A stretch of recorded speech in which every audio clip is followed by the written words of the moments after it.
Palavra da Verdade, devocional de 24 de maio, aprendendo com os conflitos. Ora, naqueles dias, multiplicando-se o número dos discípulos, houve murmuração dos helenistas contra os hebreus, porque as viúvas deles estavam sendo esquecidas na distribuição diária. Então, os 12 convocaram a comunidade dos discípulos e disseram: não é razoável que nós abandonemos a palavra de Deus para servir às mesas. Mas, irmãos, escolhei dentre vós 7 homens de boa reputação, cheios do Espírito Santo e de sabedoria, aos quais encarregaremos deste serviço.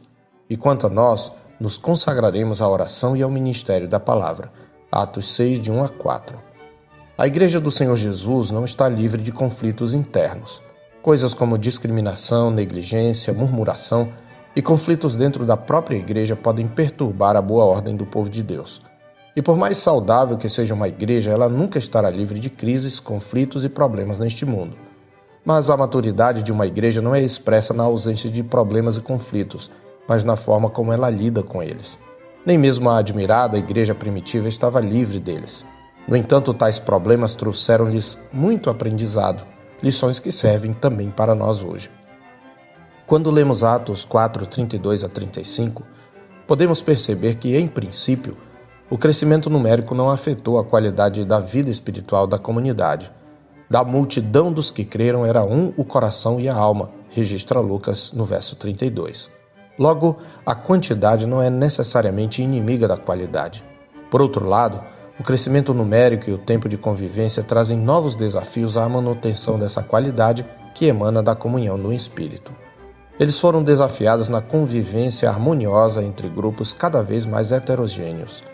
E esse desafio se fez sentir logo na questão da diaconia, particularmente na assistência aos necessitados. Aqui aprendemos, em primeiro lugar, que a diversificação sociocultural que vem do crescimento traz novos desafios à comunhão do corpo de Cristo. O conflito aqui é entre helenistas, judeus nascidos na dispersão, e os hebreus, nascidos na Judéia. Para um hebreu, um helenista, ainda que fosse hebreu de hebreus, era um judeu de segunda classe, pois nascera em uma nação gentílica. No serviço de ajuda aos necessitados, os hebreus negligenciavam a assistência às viúvas dos helenistas que, por sua vez, murmuravam contra aqueles. Acepção de pessoas é pecado. Murmuração também. Assim, ambos os grupos pecaram. Isto nos ensina uma segunda lição, a saber que conflitos interpessoais revelam os pecados do nosso coração. E isto acontece normalmente em ambos os lados do conflito. Os apóstolos então convocam uma assembleia para discutir a questão. Eles dizem: não é razoável que abandonemos a palavra para servir às mesas, no verso 2. É curioso que, em vez de repreenderem as partes desavindas, os apóstolos se tenham concentrado primeiro em não se deixar desviar do ministério para o qual o Senhor os havia chamado. Sabiam também que as demandas da comunidade não deviam levá-los a desviar o foco da missão. E exortaram a congregação quanto à prioridade do ministério apostólico, a oração e o ministério da palavra. Por outro lado, eles não se omitem. Antes apontam uma solução que pudesse apaziguar as partes desavindas. Eles propõem que sejam escolhidos 7 homens para encarregarem desse serviço diaconal. Temos aqui uma terceira lição. É que problemas e conflitos interpessoais também expõem lacunas ministeriais na igreja. Desse modo, a multiplicação das necessidades e demandas enseja um surgimento de ministérios e ofícios, frentes de trabalho. Escolhei dentre vós 7 homens. Temos aqui provavelmente os primeiros diáconos. Contudo, não podiam ser quaisquer homens. Eram necessários certos pré-requisitos. Aqui temos uma quarta lição. Os ministérios e ofícios exigem uma escolha criteriosa. A palavra escolher quer dizer observar, examinar, inspecionar. Trabalhar à frente da obra de Deus requer boa reputação para o serviço.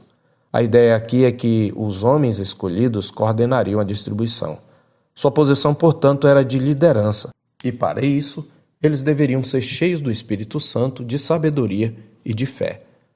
Lucas registra que a comunidade decidiu sabiamente. Pelos nomes alistados, deduzimos que todos os escolhidos eram helenistas. Assim se garantia que as viúvas deles não seriam mais discriminadas na assistência. A igreja é uma comunidade de pecadores. Como tal, não devemos esperar que nunca haja conflitos. No entanto, devemos aprender a lidar com discordâncias e conflitos de maneira bíblica, começando por expressar nossas opiniões, discordâncias e sugestões no momento e do modo apropriado. É importante também que cada membro se coloque à disposição para servir e preencher lacunas ministeriais na igreja. É claro que você deve fazer isto de acordo com os dons que recebeu de Deus. Não fique só na plateia, às vezes até criticando, enquanto outros irmãos se sobrecarregam com as crescentes demandas da congregação. E não escolha líderes com base em afinidades pessoais, gratidão ou amizade, mas de acordo com o testemunho de vida. Por fim, não desista da igreja.